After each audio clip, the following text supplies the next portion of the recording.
네, 5월 17일 북한 뉴스 브리핑 시작하겠습니다. 북중무역 과연 언제 다시 열리나? 저희도 지난주에 관련 뉴스를 소개해드렸는데요. 오늘은 북한 무역 전문가의 말씀을 좀 전해 주시죠. 예, 그 KDI 한국개발연구원 아시죠? 네. 매월 북한 경제 리뷰를 발간하고 있는데요. 북한에 관심을 갖고 계신 구독자분들 혹은 북한 쪽으로 진로를 고려하고 있는 우리 학생분들에게 제가 적극 추천하는 온라인 매거진입니다. 최근호에 김석진 통일연구원 선임연구원의 인터뷰가 실려서 오늘 네. 좀 제가 소개해 드리려고 준비를 좀 해왔어요. 네, 최근 북한과 중국의 무역 상황이 좀 궁금한데요. 이 2016년부터 유엔의 대북 제재가 본격화되었고, 2018년에는 두 차례나 제재를 하면서 할 건 다 했다 이런 말이 나올 정도였는데 제재 효과는 어떻게 좀 봐야 될까요? 예, 일단 김석진 박사님께서는 대북 제재 5년이 지났는데 그 충격이 처음에 예상했던 만큼 뚜렷하게 관찰되는 것은 아니다 이렇게 말씀을 하셨어요. 네, 이제 그 이유로는 첫 번째로는 유엔 제재가 단계적으로 강화되었다는 겁니다. 네네. 그래서 처음에는 중국의 네, 반대가 완강했기 때문에 강력한 제재를 못하다가 이제 북한이 중국말도 듣지 않고 계속 핵실험 네, 또 장거리 미사일 실험 이렇게 하니까 나중에는 결국 중국도 유엔 안보리 제재에 동참했죠. 네네. 그러면서 이제 강력한 제재가 현실화되었는데요. 그러다 보니까 실제 효과가 좀 늦게 시차가 있게 나오는 것 아니냐, 좀 더 두고 봐야 되는 것 아니냐 이런 말씀을 하셨고요. 두 번째로는 이제 제재가 네, 북한의 수출과 수입 이렇게 나눠져 있습니다. 네네. 그래서 이 제재의 목적은 사실은 북한이 이제 외화를 벌어서 그 돈으로 핵 개발하고 미사일을 네네. 쏜다 이런 관점이었기 때문에 주로 북한의 수출을 좀 차단하는 네, 외화 벌이를 차단하는 쪽으로 좀 타겟팅이 됐었죠. 그래서 실제로 2018, 네네. 2018년부터 수출이 좀 뚝 끊기게 되었다고 합니다. 네네. 하지만 수입은 네, 일부 품목이 계속 금지됐을 뿐이고 네네. 대부분의 일반 품목은 수입이 사실은 막힌 거는 아니었죠. 네, 그래서 각종 기계 설비, 자동차, 금속 제품, 또 전기전자 제품 이런 것들은 북한의 수입이 크게 줄었지만 네. 또 일반 주민들이 쓰는 그런 생필품 같은 경우에는 오히려 수입이 증가하기도 했다. 예. 네. 또 북한이 또 밀수도 했기 때문에 네네, 그렇죠. 큰 문제가 없지 않았냐 이제 이런 말씀을 덧붙이셨고요. 세 번째로는 북한이 이 제재 때문에 수출은 못했지만 네. 그 전에 벌어놓은 외화 위안화로 또 필요한 걸 좀 수입해 간 것 아니냐 이렇게 관측하셨습니다. 이런 상황이라면 지난해 코로나19 상황으로 이제 완전히 무역이 중단돼 있는 상태인데 이런 상태라면 좀 상당히 타격이 좀 클 것 같은데요. 예, 그렇죠. 그 김 박사님께서도 그 2018년 유엔 제재로 인해서 첫 번째 이제 충격이 북한에 갔고 네. 그리고 이제 지난해 2020년에 코로나19로 인해서 두 번째 충격이 갔다. 그래서 충격에 충격이 더해지니까 이제부터는 실제로 북한 경제가 심각한 위기로 갈 수 있다 이렇게 전망을 하셨습니다. 그러면 이제 북한 무역과 관련해서 이 통계청이나 코트라에서 통계를 발표하지 않습니까? 가끔은 저게 믿을 수 있는 건가? 이런 생각이 좀 드는데 이런 무역 통계들을 어떻게 봐야 될까요? 예, 김 박사님이 이 부분을 좀 속 시원하게 설명을 좀 해주셨어요. 그래서 일단 북한이 발표하는 공식 통계는 없다. 네. 확인해 주셨고요. 두 번째로 우리 언론에서 저희가 쉽게 볼 수 있는 게 이제 코트라에서 네네, 그렇죠. 내놓는 통계인데 이 통계가 그 거울 통계 기법을 주로 사용한다고 그래요. 거울 통계요? 예, 거울 통계라고 하는 것은 이제 제가 이렇게 수출을 하게 되면 네네네. 제가 얼마 수출했다 밝히지 않으면 알 수가 없지 않습니까? 그렇죠. 그래서 이제 수입한 측에서 우리가 얼마를 수입했다 이 통계를 놓고 저만큼 수출했구나 이렇게 역추적하는 방식을 이제 거울 통계라고 하는데요.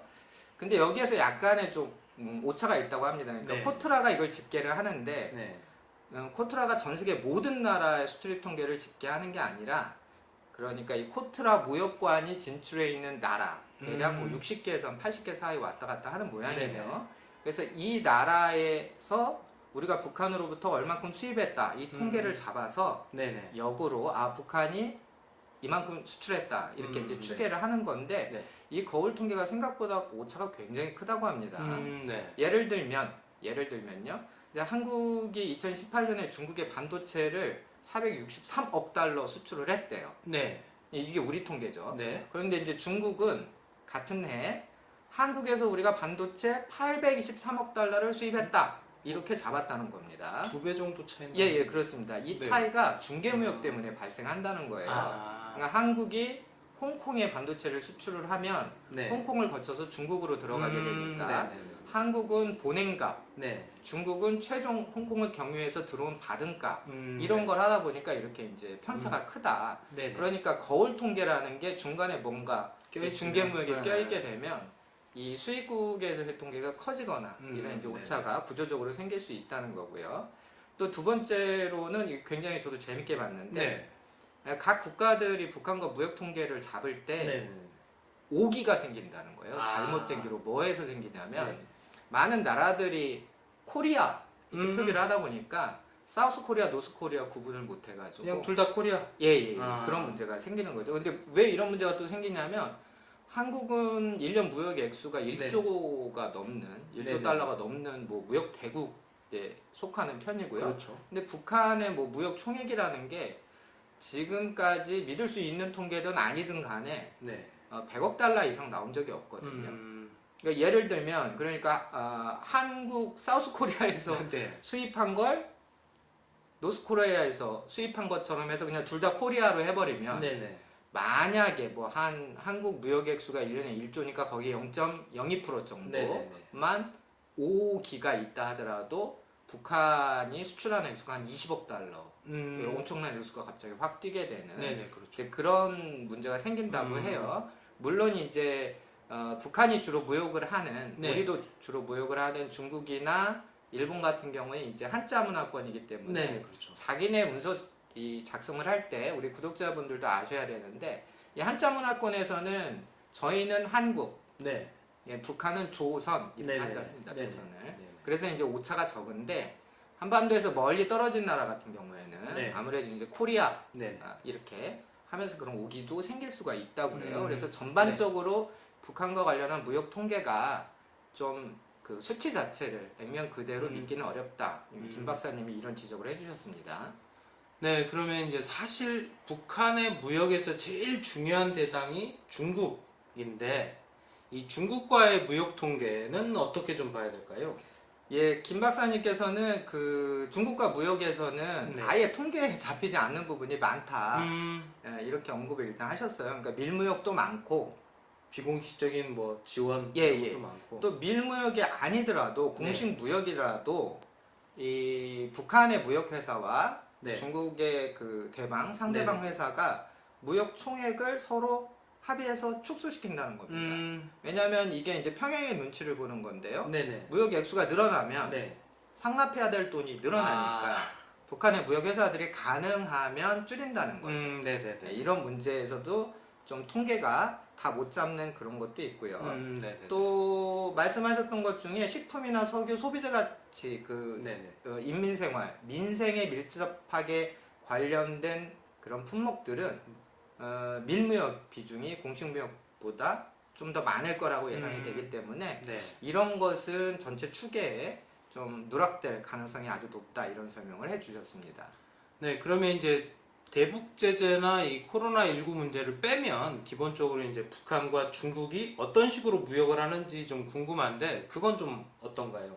예, 김정은 위원장 집권 이후에는 사실 북한의 무역이라는 게 거의 중국과의 무역이었죠. 뭐 네. 통계상으로는 뭐 90% 이상이고 또 우리가 이런 상식선에서 보더라도 네네. 주로 중국과의 무역일 것이다 이런 합리적 추론이 가능한데요.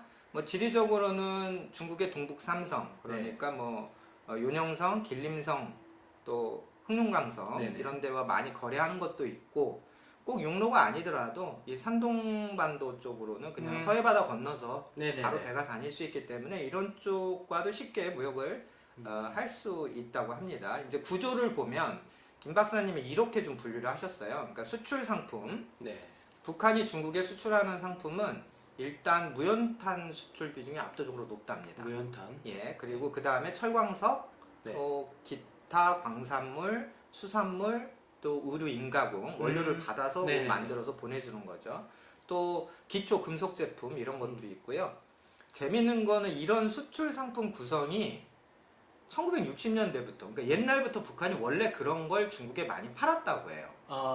이 사이에서 좀 순서는 바뀔 때가 가끔씩 있었는데 네네. 기본 이 수출 품목은 옛날이나 지금이나 비슷하다. 그러니까 이게 무슨 말이냐면 아직 북한이 이렇게 산업화되어 있지 않았기 때문에 제조업 수준이 낮아서 주로 이제 땅에서 뭔가 파고 땅에서 네네. 만들어서 그런 것들 또 노동력 네. 이용해서 1차적으로 가공된 것을 중국에 파는 것 아니냐 이렇게 추정을 하셨습니다.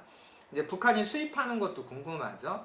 네. 2010년대 그러니까 김정은 위원장 집권 이후에는 수입 액수가 또 확 뛰었다고 합니다. 네네. 아주 많이 뛰었다고 하는데요. 네. 이 중에서 비중이 높은 게 이제 석유 네. 그리고 식품류 네. 예, 그러니까 에너지와 먹거리 이런 것들을 중국에서 많이 수입을 하고 있는데요.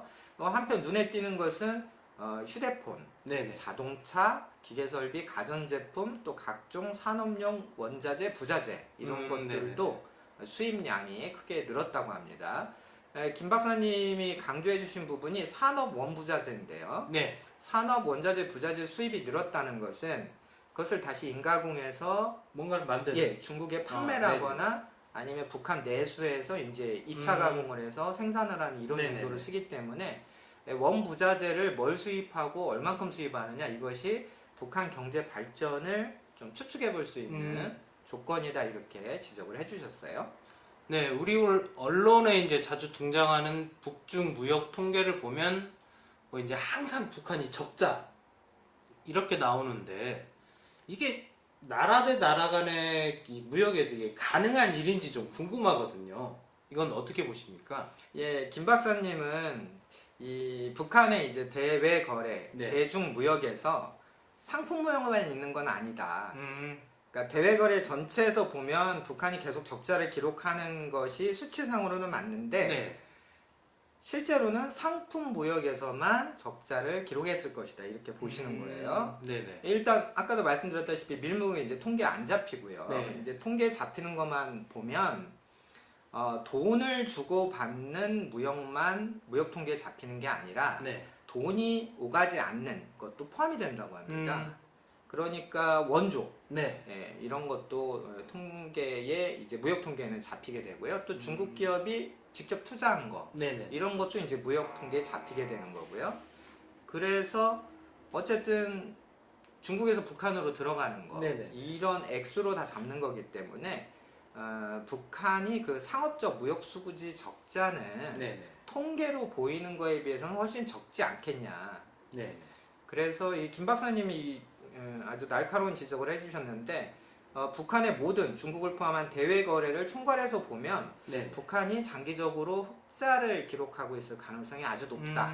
그 증거로는 네네. 저희도 몇 번 그 설명을 드렸는데 북한 내부에서 사용되는 외화, 위안화, 달러가 생각보다 많다는 거예요. 네네네. 그럼 예를 들면 수출을 해서 위안화를 벌어서 그걸 가지고 다시 수입을 해오는 그렇죠. 여기에서 외화 이 적자 수지가 적자가 나게 네네네. 되면 북한에 남아 있는 위안화가 없어야 되잖아요. 그렇죠. 근데 북한에서는 굉장히 많은 위안화 그리고 많은 달러가 돌아다니고 있고 네네. 북한 종합시장에서는 이제 뭐 그 상품 가격이 다 위안화로 됩니다. 그렇죠. 그래서, 요즘. 그래서 뭐 네. 신발 한 컬레 예를 들면 20원 써도 네네. 그게 위안인 거죠. 네네. 그래서 이런 것들 때문에 이제 북한이 우리가 생각하는 것보다 훨씬 많은 외화를 가지고 있을 것이다 이렇게 추정을 하셨습니다.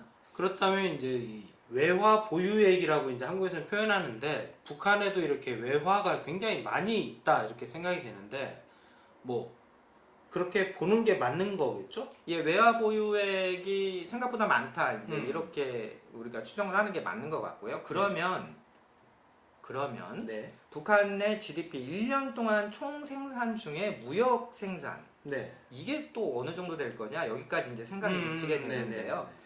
김 박사님은 이제 이런 것들 이제 무역 의존도라고 표현하는 이거에 대해서는 아직은 구체적인 추계를 내기는 어렵다. 네. 이렇게 일단 말씀을 하셨어요. 네네. 무역 의존도가 네. 이제 북한 같은 경우에는 인가공을 많이 하기 때문에 네네.